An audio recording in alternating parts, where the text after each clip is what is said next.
কিরে ঈশাদ, এই মেয়েটাকে ভাইয়া ও হচ্ছে ডেলিভারি করতে আসছিল। কেমন মেয়েরাও ডেলিভারি করে, তাও আবার এভাবে পর্দা করে? আসলে আমি আমার ছোট ভাইয়ের জন্য তোমার মতো একটা ধার্মিক পর্দাশীল মেয়ে খুঁজছিলাম। আমরা কি একবার তোমার মুখটা দেখতে পারি? আচ্ছা, আমি থাকাতে আপনার মনে হয় অসুবিধা হচ্ছে। আমি আমি আমি বরং ওই রুমটা গিয়ে বসি, আপনি খেয়ে নেন।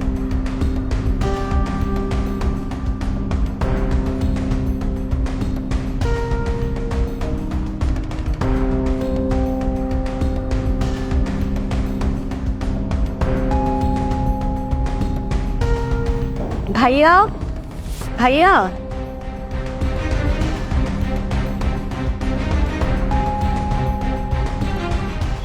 জি। ভাইয়া আপনাকে অনেক ধন্যবাদ। আমি তাহলে আসি। এই না না, বসেন, আপনার সাথে একটু কথা ছিল। আচ্ছা, আপনি একটু বলেন তো যে আপনি মেয়ে মানুষ হয়েও এরকম ডেলিভারি কাজ করতেছেন, তাও আবার এভাবে পর্দা করে, কেন ব্যাপারটা? আসলে ভাইয়া আমার কোনো ভাই নেই, আর কিছুদিন আগে আমার বাবার অ্যাক্সিডেন্টে দুইটা পাই হারিয়ে ফেলছে।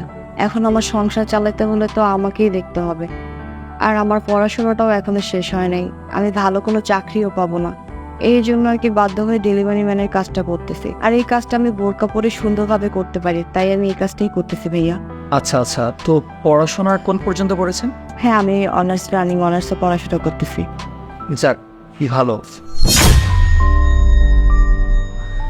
আরে ভাইয়া আসো না, এদিকে এসে বসো। ভাইয়া আসো না। কিরে ঈশাদ, এই মেয়েটাকে ভাইয়া ও হচ্ছে ডেলিভারি করতে আসছিল, পরে বলল যে ওর পানি পিপাসা লেগেছে, তাই পানি খাওয়াচ্ছি।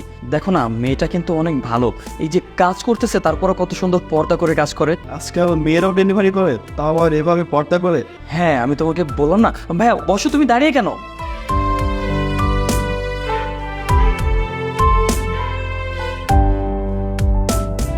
আচ্ছা বোন, তোমার নাম কি? জি, আমার নাম মরিয়ম। তুমি পড়াশোনা করছো কিসে? হ্যাঁ, আমি অনার্স রানিং অনার্সে পড়াশোনা করতেছি। আচ্ছা বোন, একটা কথা বলি, তোমার বিয়ের জন্য কি বাসা থেকে আগে থেকে ছেলে ঠিক করে রেখেছে? জি না ভাইয়া। আসলে আমি আমার ছোট ভাইয়ের জন্য তোমার মতো একটা ধার্মিক পর্দাশীল মেয়ে খুঁজছিলাম। এই দেখো, আজকে একটা মেয়ে দেখতে গেছিলাম, যাওয়ার পরে মেয়েটা দেখে তো আমার একদমই পছন্দ হয়নি। মেয়েটা এত স্মার্ট আর এত অ্যাডভান্স, মানে আধুনিক যুগের মেয়ে। এমন মেয়ে তো আমার একদমই পছন্দ না। আমার তো পছন্দ আমার ভাইয়ের জন্য ঠিক তোমার মতন ধার্মিক একটা মেয়ে, যে মেয়েটা পর্দা করবে, সবাইকে রেসপেক্ট করবে। আমার ভাই খুবই ভালো একটা ছেলে, ও সরকারি চাকরিও করে। আমার ভাইকে বিয়ে করতে তোমার কোনো আপত্তি আছে?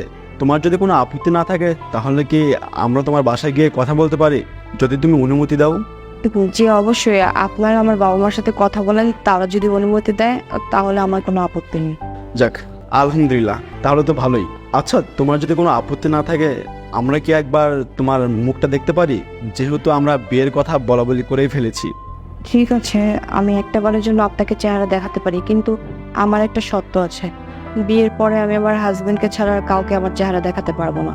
আর সবসময় আমি 5 ওয়াক্ত নামাজ পড়বো, আমাকে সবসময় এই সুযোগটা দিতে হবে। আর আমি সবসময় এরকম পর্দা করে চলতে চাই। আমি কোনো ওয়েস্টার্ন ড্রেস বা আধুনিকভাবে চলতে পারবো না।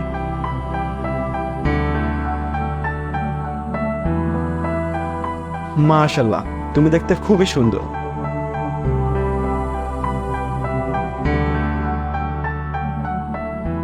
ঠিক আছে ভাইয়া, আজকে তাহলে আমি আসি। আপনারা পরে আমার বাবা মার সাথে কথা বলেন। আচ্ছা ঠিক আছে।